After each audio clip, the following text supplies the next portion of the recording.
This is Chapter 11 of The End of America, Subvert the Rule of Law. I do solemnly swear that I will faithfully execute the office of President of the United States and will, to the best of my ability, preserve, protect, and defend the Constitution of the United States. And that's the presidential oath of office. In March 2007, a scandal erupted in which 8, later 9 U.S. attorneys were abruptly fired, perhaps with Attorney General Alberto Gonzalez's knowledge.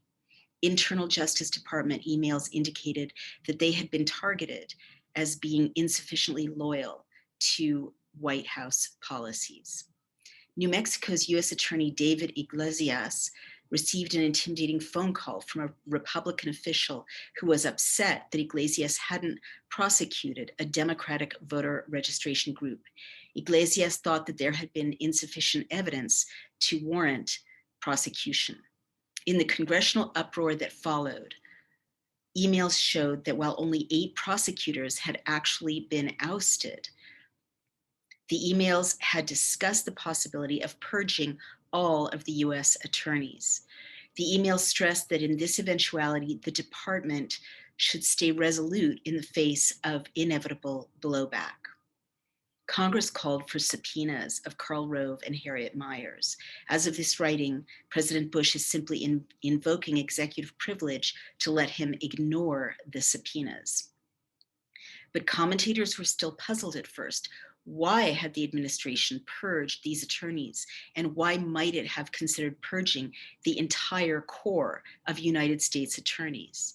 On April 7th, 1933, in one day, recall, when Goebbels purged the civil service, especially targeting state attorneys and judges, the baseline measure was, quote, loyalty. How would a purge of, quote, disloyal U.S. attorneys in 2007, more than a year before the next national election, serve these leaders? Remember the Alabama case of Secretary of State Worley, in which her authority to oversee the voter rolls was taken away. The Justice Department has enormous power over elections, and U.S. attorneys have the power to decide which voting registration groups to investigate and possibly prosecute. Think again about 2008. Now, think about human nature. We assume with our habits of democracy that we can simply, quote, throw the bums out in the 2008 election. But do people change direction so dramatically? Is it reasonable? Is it really a matter of common sense to assume that leaders who are willing to abuse signing statements, withhold information from Congress, make secret decisions, lie to the American people, use fake evidence to justify a preemptive war, torture prisoners, tap people's phones, open their mail and email, break into their houses, and now simply ignore Congress altogether? Leaders with currently a 29% approval rating will surely say, come 2008, the decision rests in the hands of the people. May the votes be fairly counted. In trusting that, quote, the pendulum will swing when it is time for the votes to be counted, we are like a codependent woman with an abusive boyfriend. Surely next time he will do what's right. It's a truism that the definition of madness is to do the same thing over and over and expect a different outcome. If for 8 years this group has flouted other equally precious rules of the democratic game, aren't we rash to assume that this same group will see a transparent, fair election as sacrosanct? The founders asked us to err on the side of vigilance when it comes to liberty. History and current events around the world, Nigeria, Turkey, Ukraine, the Philippines, show many examples of leaders in weak or weakening democracies who were able to, quote, coordinate the civil bureaucracy with their cronies. They then tamper with the vote and sully the outcome of elections. If there has been a purge so that all U.S. attorneys, if there had been a purge so that all U.S. attorneys were Republicans in 2008, what would happen in an even somewhat close presidential election. And again, I wrote this in 2007, so this is pretty prescient of what's been happening recently. Would that be America? We in America are used to a democratic social contract in which there is agreement about the rules of the game. When Congress demands an answer, for instance, the president does not simply refuse to pick up the phone. So we keep being startled when the steps of the democratic interplay are simply ignored. He can't do that. It's time to notice that they are playing a different game altogether. Look at this president's use of, quote, signing statements. The debate about this has taken place mostly among lawyers rather than among citizens. And lawyers are not tasked with explaining to ordinary people that their neutral, bland term signing statements actually means subverting checks and balances. So many of us don't get what a dramatic threat they represent. Bush has used more signing statements than any other president. The way Bush is using signing statements essentially relegates Congress to an advisory role. And by the way, I just want to note Biden in 1 month issued 30 executive orders. This abuse lets the president choose what laws he wishes to enforce or not enforce, overruling Congress and the people. So Americans are living under laws their representatives never passed. Signing statements put the president above the law. So given such moves, why just take for granted that this administration will uphold the rules of a free, fair election? Just because the steps of democracy have prevailed for more than 200 years does not guarantee that they will prevail tomorrow. Fascists coming to power in a weakened democracy simply start to ignore those assumed agreements. What has happened in the past is that at a certain point in a weakening democracy, would-be dictators pretend everything is as it should be, but they simply stop responding to the will of the people and the people's representatives. While the nation is trying to grapple with this interim period, then such leaders deploy sudden, unexpected changes that assertively upend parliamentary protocols and expectations. And again, fast forwarding to the present, 2021, that is exactly what's been happening in Britain, in Canada, and in the United States. At this point, the speed of these moves itself is disorienting. It takes people some time to figure out what has happened. In a very moving scene, Italian legislators were still frantically trying to engage in standard political negotiations with Mussolini, even as he simply waited for them to realize that the time for negotiating was over. That psychological hangover, which is where we are now, I just want to say in 2021, that delay in getting it is a very dangerous time. This is the moment when action is most necessary. And this is the moment when the window is closing. In Italy and Germany, legislators kept believing that they were still engaged in the negotiated dance of democracy, even as the militaristic march of dictatorship had already begun. At a point in both Mussolini's and Hitler's takeovers, citizens witnessed a stunning series of quickly escalating pronunciamentos or faits accomplis. After each leader made his bids for power beyond what the Italian parliament and the German Reichstag allowed him to, each abruptly started to claim all kinds of new rights that were extra parliamentary. The right unilaterally to go to war, to annex territory, to veto existing laws, or to overrule the judiciary. I am not a dictator, said Hitler in 1936. I have only simplified democracy. At this stage, shock follows shock so quickly that the civil society institutions start to reel. At this point, in weaker democracies than ours, the police forces and the army are negotiated with. In any late fascist shift, the final stage is the establishment of government by emergency decree or actual martial law. And the leader's assertion, usually using the law to defend this assertion, that he is above the law or that he is the law, the decider.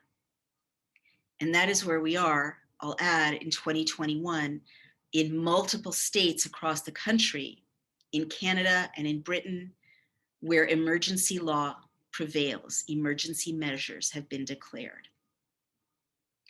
This is a classic coup. In Chile in 1973, during a national strike, rumors circulated daily that there would be a military coup.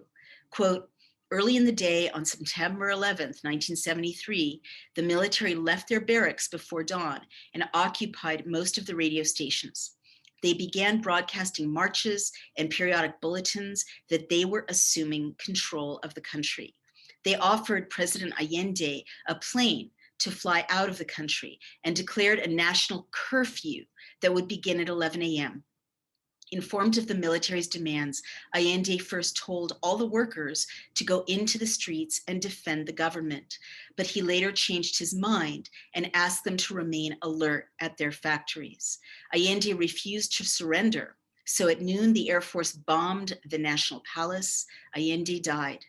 The military began arresting a number of prominent government leaders, while others sought refuge in foreign embassies. Some opposition leaders tried to resist, but found they could not overcome the power of the military. The game was quickly over. Pinochet even had a commission rewrite the Constitution. The logic of the rewrite is echoed in the US fiscal year 2007 Defense Authorization Bill.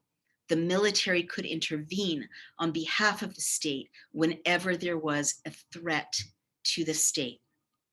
Historically, the shift to martial law or to government by emergency decree, and I'm saying that second phrase very slowly and clearly because you must understand that is where we are now in America. New York State, where I live right now, is being run by emergency law, emergency measures.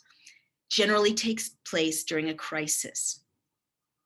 A crisis allows a would-be dictator, even in a democracy, to use emergency powers to restore, quote, public order, or again, I'll update, quote, public health, end quote. This kind of thing won't happen in America, I wrote in 2007. But we now have a legal infrastructure in place that could support a paper coup, a more civilized, more marketable version of a real crackdown. At the end of September 2006, with little outside debate, Congress passed the fiscal year 2007 Defense Authorization Bill, a bill that, according to journalist Major Danby, represents, quote, a sizable step toward weakening states' authority over their National Guard units. He continues, quote, the provision makes it easier for the president to declare martial law, stripping state governments of part of their authorities over state National Guard's units in domestic emergencies. This guts the Posse Comitatus Act, the provision that the states control their own National Guard units. When the president invokes Section 333, he may expand his power to declare martial law and take charge of the National Guard troops without the permission of a governor when, quote, public order, end quote, has been lost. This is a law that exists in the United States now. He can send these troops out into our streets at his direction, overriding local law enforcement authorities during a national disaster, epidemic, serious public health emergency, terrorist attack, or, quote, other conditions. And again, I want to note in 2021, National Guard units were sent to Washington, D.C. under the direction not of a governor, but of Nancy Pelosi, members of Congress. He can direct these troops to disperse citizens, that is us, and he can direct them to stay in their homes. The president must submit a report to Congress within 24 hours after the fact, nevertheless. So that is the vulnerability that Washington, D.C. has right now. Citizens can be held in their homes by force by the National Guard that is there. And the rest of us in states that have declared emergency law are being held in our homes by force. According to this new provision, the president, on his or her say-so alone, can send troops from Tennessee to quell what he or she calls a threat to civil order, say a peace march in Oregon, over the objections of governors of both states. The president can send what has become his or her own army, not the people's, into our nation's streets, and not just this president, but any president in the future may do so. Vermont Senator Patrick Leahy warned, though few paid much attention, that the 2007 Defense Authorization Bill would serve to encourage a president to declare martial law. The New York Times editorial marked the shift, even as Americans were focused on Britney Spears' meltdown and the question of which airline serves the worst food. Quote, a disturbing recent phenomenon in Washington is that laws that strike to the heart of American democracy have been passed in the dead of night. Beyond actual insurrection, the president may now use military troops as a domestic police force in response to a natural disaster, a disease outbreak, terrorist attack, or any, quote, other condition, end quote. We scarcely remember how terrified the founders were of a standing army with the power to override the leadership of the states. The revolutionaries knew how quickly a standing army can become bloody janissaries subduing local citizens. The revolutionaries were certain that an American president, if he was not checked, might raise a standing army of Americans and unleash it against American citizens. This was not a far-fetched notion to them at all. They cherished their state militias as belonging to the people and responsive to the people, precisely because of this fear of a centralized American power taking up arms against them. And by the way, Washington, D.C., which is not a state and does not have a governor, is the location of a number of National Guard members at the behest of Nancy Pelosi. They're still there. Quote, if by some turn of events the federal government did manage to encroach on, assault the powers of the state or vice versa, and threaten the Union, the people could defeat it because the power of a republic rests in its citizens, the Federalists reassured worried fellow citizens. The framers believed that this kind of military aggression was not possible so long as the Constitution functioned. They could not foresee the fiscal year 2007 Defense Authorization Bill, nor could they have foreseen the development of private armies such as Blackwater. But their passionate debates and the Second Amendment to the Constitution that they eventually ratified made it clear that the founders were desperate to protect the new nation from just what has happened while we were distracted, while we were shopping online, while we were in an Ambien heavy sleep on the couch. In the last phase of a fascist shift, all the pressures we have spelled out here tighten around ordinary citizens working together in a kind of full circle torsion. At this point, these pressures ensure that there is no democratic movement left. The pendulum comes to a standstill. Of course, you will take up the founder's banner so that that can never happen. I will say again that the United States is not vulnerable to the violent total closing down of the system that followed Mussolini's March on Rome or Hitler's roundup of political prisoners. Our press, military, and judiciary are too independent for a scenario like that. But there are erosions possible in all of our institutions that could close down our experiment in democracy in ways that would look very American and familiar, but still leave us less than free. Say, for instance, God forbid, that in a year and a half there is another terrorist attack. Say we have a President Rudolph Giuliani or even a President Hillary Clinton. If the crisis is severe enough, the executive can, and perhaps should, declare a state of emergency. But without checks and balances, history shows that any leader of any party will be tempted to maintain emergency powers after the crisis has subsided. And again, I want to say, speaking from 2021, that is exactly what's happening now in New York State. There is no crisis in Columbia County where I live, but President Cuomo is retaining his emergency powers. In the absence of traditional checks and balances, President Hillary Clinton endangers us no less than President Giuliani. Any executive will be tempted to enforce his or her will through edict rather than submitting to the arduous process of negotiation and compromise. The founders knew, as I wrote at the start of this primer, that excessive power was certain to corrupt equally. This danger is not about partisanship, it is about power. Our representatives, judiciary, and press do their work today in a context in which we are, quote, at war, in what a White House acronym calls GWOT, Global War on Terror, a war without end on a battlefield described as the globe. So a hollowness has been expanding under the foundation of all these still free institutions, and the foundation can yield with certain kinds of pressure. Knowing what you know now about how easy it is to close down an open society, I have to ask you to consider a series of what ifs. It is only if we face the what ifs that we can act to make them impossible. What if, because of a reported, quote, threat to public order, the National Guard, now reporting directly to the president, were backed up with Blackwater personnel? What if, close to the election, a Democratic voters mobilization group were infiltrated so that Democratic voters' names and addresses were all over the internet? What if, as a result, you didn't believe your vote would be secret?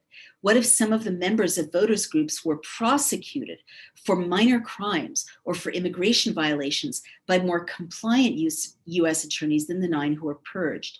Those events would feel like plausible setbacks in what would still seem like home. The events would feel like an American drama, not like a beer hall putsch. But what if those kinds of events became more and more the norm? Would that be the end of America? What if a Washington Post reporter covering a story reported a classified list of detainee rights activists that had been leaked to him by a concerned civil servant? What if that reporter were charged under the 1917 Espionage Act, convicted, and sent to prison for a decade? How would that affect you if you read about it the next morning? And again, speaking from 2021, that happened. Julian Assange was prosecuted under the Espionage Act and is in prison. You would read about it. If history is a guide, newspapers would continue to publish, but they would suddenly become very polite. Would that be the end of America? Think of the Palmer raids. Now imagine the Palmer raids under today's legal conditions. Imagine the equivalent of Eugene Debs, say the head of Amnesty International, is arrested for giving a speech against torture. He's sent to a Navy brig where he waits in isolation for 3 years to see a lawyer. Would that be the end of America? And again, speaking from 2021, people are being held in quarantine without charge or trial in Canada, just north of us. And speaking from 2021, Guantanamo was supposed to be closed in 2008, and it's now 13 years later, and it's still open. This is the United States Constitution. Quote, the privilege of the writ of habeas corpus shall not be suspended unless when in cases of rebellion or invasion, the public safety may require it, end quote. Now listen to this exchange.